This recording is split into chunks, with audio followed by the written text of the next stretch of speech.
नमस्कार दोस्तों। तो इस वीडियो में हम लोग समझेंगे एक ऑर्डिनरी बिल और एक मनी बिल के बीच में क्या अंतर होता है। वीडियो को अंत तक ज़रूर देखें, बहुत कुछ सीखने को मिलेगा इस वीडियो में आपको। तो चलिए शुरू करते हैं।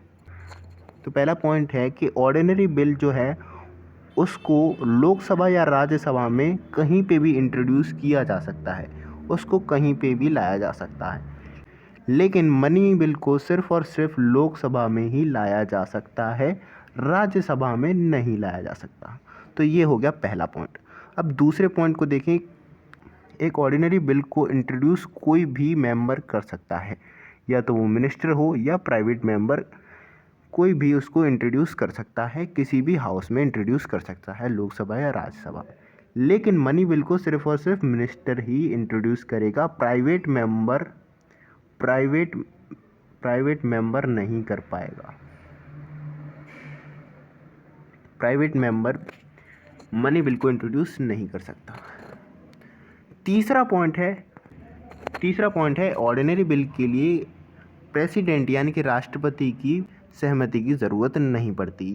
यानी कि ऑर्डिनरी बिल को इंट्रोड्यूस करने के लिए प्रेसिडेंट की कोई पहले से परमिशन नहीं ली जाती, उसको डायरेक्ट इंट्रोड्यूस कर सकते हैं। लेकिन जो मनी बिल जो है उसके लिए प्रायर रिकमेंडेशन होनी चाहिए प्रेसिडेंट की, यानी कि उनकी पहले परमिशन ली जानी चाहिए। प्रेसिडेंट की परमिशन के बिना मनी बिल इंट्रोड्यूस नहीं कर सकते। अब चौथा पॉइंट क्या है? चौथा पॉइंट है कि जो ऑर्डिनरी बिल है उसको दूसरा हाउस यानी कि जो राज्यसभा है उसको अमेंड कर सकता है या रिजेक्ट कर सकता है, दोनों चीज़ें कर सकता है। लेकिन मनी बिल में क्या है कि उसको अमेंड या रिजेक्ट नहीं कर सकता राज्यसभा। वो बस इतना कर सकता है कि उसको वो लौटा सकता है लोकसभा को कि इसमें कुछ आप रिकमेंडेशन हम दे रहे हैं, उनको आप उनके हिसाब से आप इसमें कुछ फेरबदल कर लीजिए।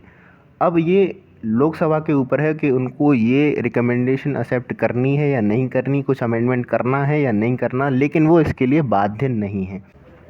अब पांचवा पॉइंट है कि जो ऑर्डिनरी बिल है उसको राज्यसभा मैक्सिमम 6 मंथ्स के लिए रोक सकती है। लेकिन मनी बिल के केस में क्या है कि उसको सिर्फ 14 दिन तक रोका जा सकता है। मनी बिल को राज्यसभा सिर्फ 14 दिन तक रोक सकती है, उससे ज़्यादा नहीं रोक सकती। अगला पॉइंट है कि जब कोई ऑर्डिनरी बिल राज्यसभा भेजा जाता है तो उसके लिए कोई सर्टिफिकेशन की ज़रूरत नहीं पड़ती स्पीकर के। लेकिन मनी बिल है उसके लिए सर्टिफिकेशन की ज़रूरत पड़ती है, यानी कि जो स्पीकर है उसको ये बताना पड़ेगा कि ये मनी बिल है, तब उसको राज्यसभा में भेजा जाएगा। और कोई बिल मनी बिल है या नहीं ये कौन डिसाइड करेगा? ये स्पीकर डिसाइड करेगा। स्पीकर डिसाइड करेगा अगर कोई बिल मनी बिल है या नहीं।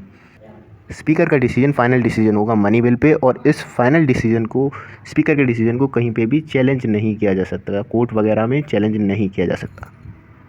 अब आगे बढ़ें तो जब ऑर्डिनरी बिल दोनों हाउस पास कर देते हैं तो उसको प्रेसिडेंट के एसेंट के लिए भेजा जाता है।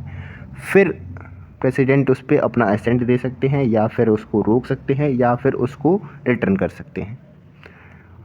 और अगर कोई डिसएग्रीमेंट है दोनों हाउसेस के बीच में तो उसके लिए एक जॉइंट सिटिंग अरेंज कर सकते हैं। और जॉइंट सिटिंग कौन प्रोसाइड करेगा? स्पीकर प्रोसाइड करेगा। स्पीकर ऑफ लोकसभा प्रोसाइड करेगा जॉइंट सिटिंग को। अगर स्पीकर नहीं हुआ तो डिप्टी स्पीकर करेगा।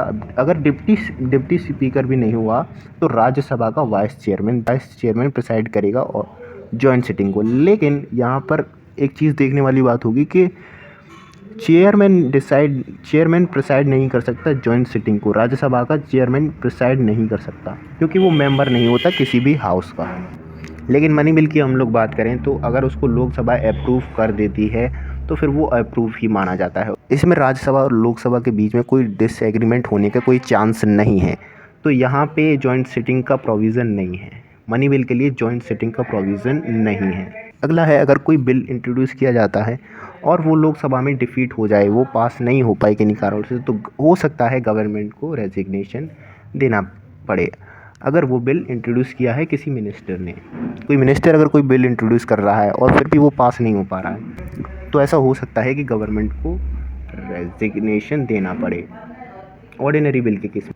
लेकिन मनी बिल अगर डिफीट हो जाता है लोकसभा में तो गवर्नमेंट को रेजिग्नेशन देना ही पड़ेगा।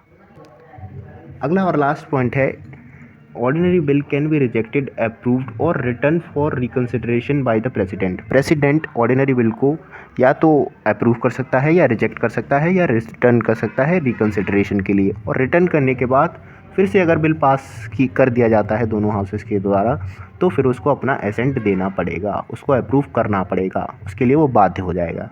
लेकिन मनी बिल के केस में क्या है, या तो वो उसको रिजेक्ट कर सकता है या फिर उसको अप्रूव कर सकता है, लेकिन रिकन्सिडरेशन के लिए वो नहीं भेज सकता, रिकन्सिडरेशन के लिए नहीं भेज सकता, और क्योंकि पहले से ही उसकी परमिशन से बिल को इंट्रोड्यूस किया जाता है। तो ये थी हमारी आज की वीडियो में कोई मिस्टेक हुई हो या फिर आपका कोई सुझाव हो तो वो हमें कमेंट सेक्शन में ज़रूर बताएं। कहीं से नया है चैनल सब्सक्राइब ज़रूर करें। मिलते हैं नेक्स्ट वीडियो में।